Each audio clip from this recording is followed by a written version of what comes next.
Askan Wi mouvement pour l'autonomie populaire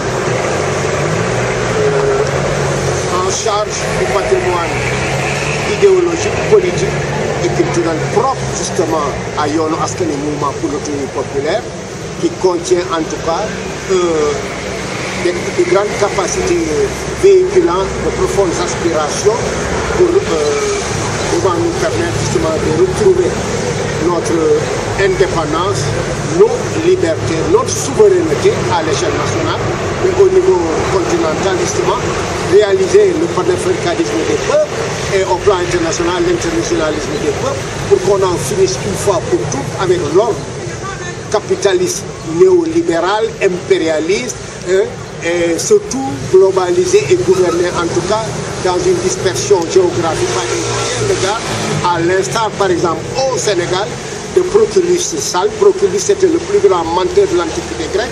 Aujourd'hui en tout cas il est là, c'est un Macky Sall. Macky Sall c'est Proculus Sall. Voilà. Aujourd'hui c'est le 6e jour de la campagne électorale de la présidentielle. Comment interprétez-vous cette campagne, ce début de campagne? Alors, d'abord, nous sommes une des dynamiques abritées par la coalition Ousmane Sonko. Ousmane Sonko est un vecteur en conformité avec nos profondes aspirations idéologiques et politiques. Qu'on en finisse une fois pour toutes avec cet ordre impérialiste. Depuis Senghor, Abdou Diouf, Abdoulaye Wade jusqu'à Macky Sall, notre peuple en a assez. Alors, nous avons engagé maintenant, sur la base des profondes aspirations populaires, justement, le combat pour en finir avec cet ordre, justement, néolibéral, néocapitaliste, à la solde de l'impérialisme, orchestré en tout cas par Macky Sall. Mam la Diop disait que doomu réew mooy tabax réew, ngor mooy faj gàcce doomu réew mooy tabax réew, doxandéem du tabax réew, doxandéem day ñëw dajale aki mooy yóbbu bàyyi fi ay rusit. ñan lay bàyyi rusit yi xanaa bukki jur sàmm yi kaakatari xaju sàmm ko nguur gi bu boo réew bu boo askan dafa luñ fi dara réew dafa luñ fi dara askan seen poos ak bitim réew rek au lieu ñu encourager initiative nationale yi defuñ na ko ñu ngi promouvoir le capital privé étranger au détriment des initiatives nationales. Le capital privé étranger, c'est l'Occident, c'est l'Europe, ce sont les Français, etc. ñooñu la. Or, développement mënul am sans indépendance, sans souveraineté. Dégg nga ci jamono ji nag dafa xiin te fu xiin taw lu mu tekki dafa tekki ne que tous les domaines et secteurs sociaux sont malades. Foo laal dafa feebar.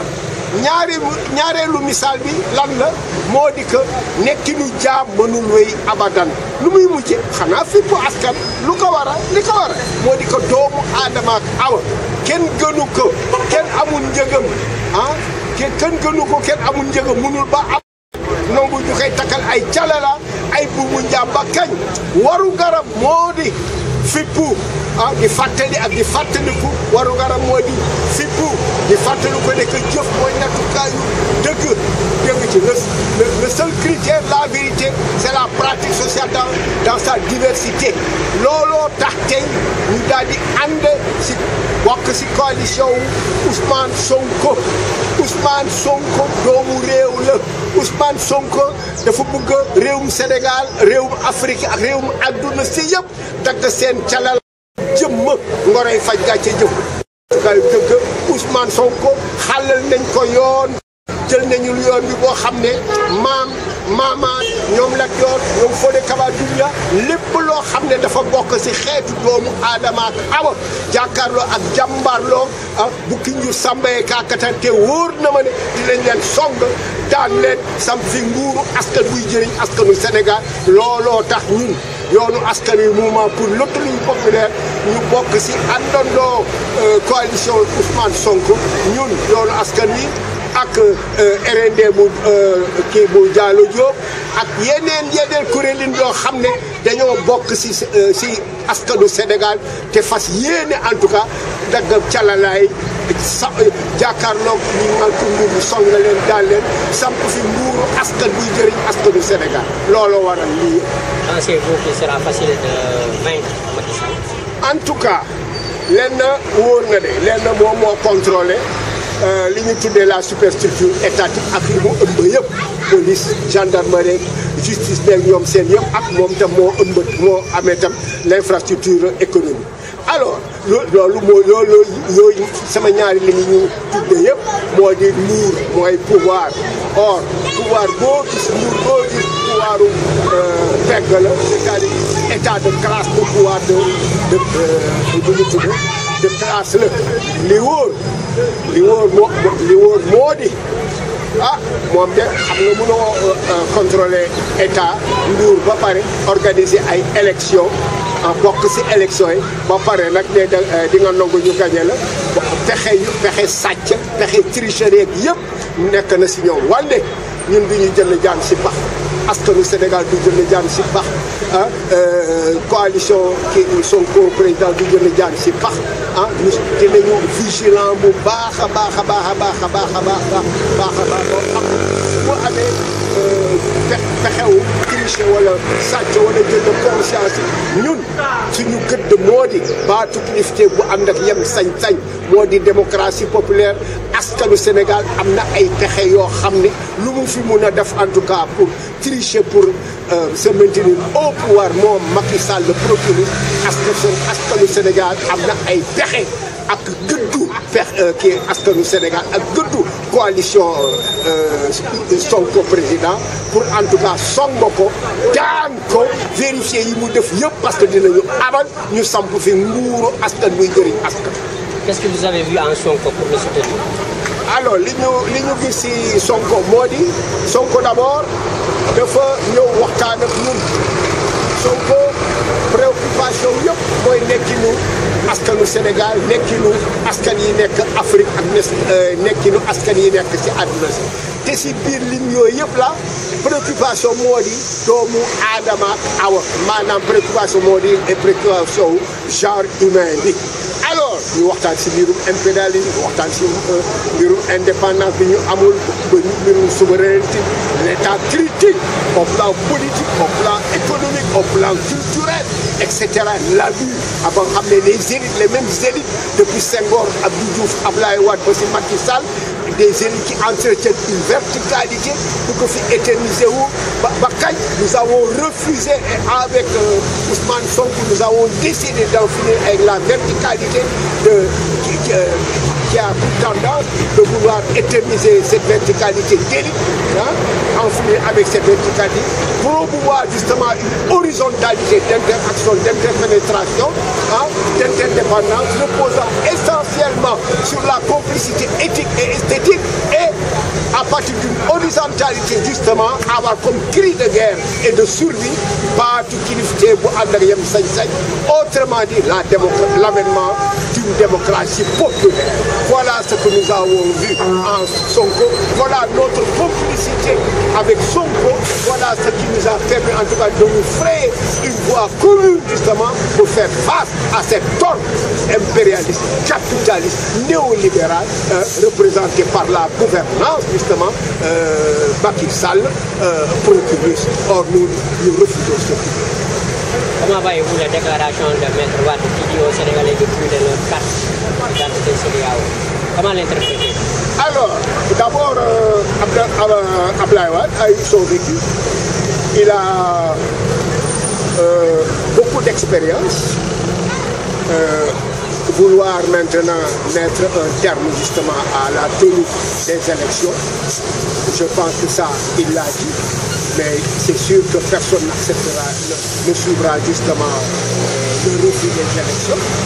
Nous avons d'autres voies et d'autres moyens à partir de ce moment-là. Je crois qu'il a dit cela, mais il a aussi d'autres perspectives, il a aussi d'autres démarches pédagogiques.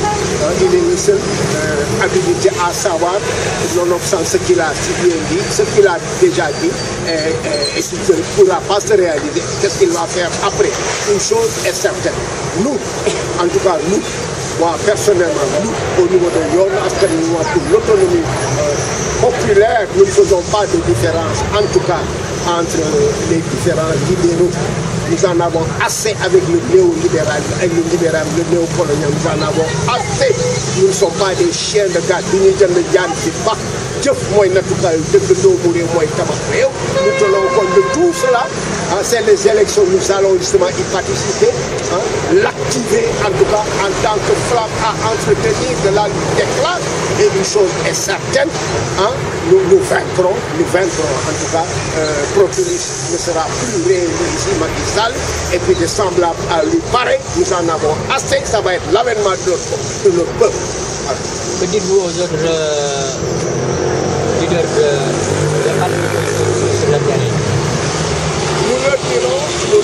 Je leur dirai tout simplement qu'il faut qu'on unifie toutes les forces patriotiques, toutes les forces qui ont pour préoccupation de frayer du poids de libération, d'émancipation à notre peuple et de faire face justement à toute injustice, à toute tricherie, à toute violence. Ce sont les masses qui font l'histoire. Je dis encore une fois, ce sont des forces justement davantage à unifier, à acter et qui devront justement activer, entretenir la flamme de la lutte des classes dans sa diversité. Nous avons besoin d'unification. Toute stratégie a besoin, comme code pédagogique, en tout cas, un ensemble de tactiques ayant pour racine justement notre peuple et justement pour débouchement aussi le devenir social et humain de notre peuple. Voilà. Merci. Alors, si loolu yëpp jëfee na tukkaale bañ naa yaay ku may nooto ndax nootaange jaam rek moo koy nangu bañ leen moom moo suufeel caada jëriñoo kom teg loxoom bi si doxalinu réew mi wóor na ñoo bañ ñoo lank duñ ko nangu nootaange loraange la duñ ko nangu doomu ndey doomu baay sama xarit jàppante leen mu dëgër ñu song noonu bu ñu bëggee Sénégal ci réew mi naat bukki sa ndumbelaan ba bu bëggee wut lu mu ndawaloo dafa mbubboo teeru be ngir mun a fàdd beyi ndumbelaan ndam laa ngi si fekku askan doomu réew mooy tabax lépp ci kanam sa kanam xeexu fekku askanu Sénégal jërëjëf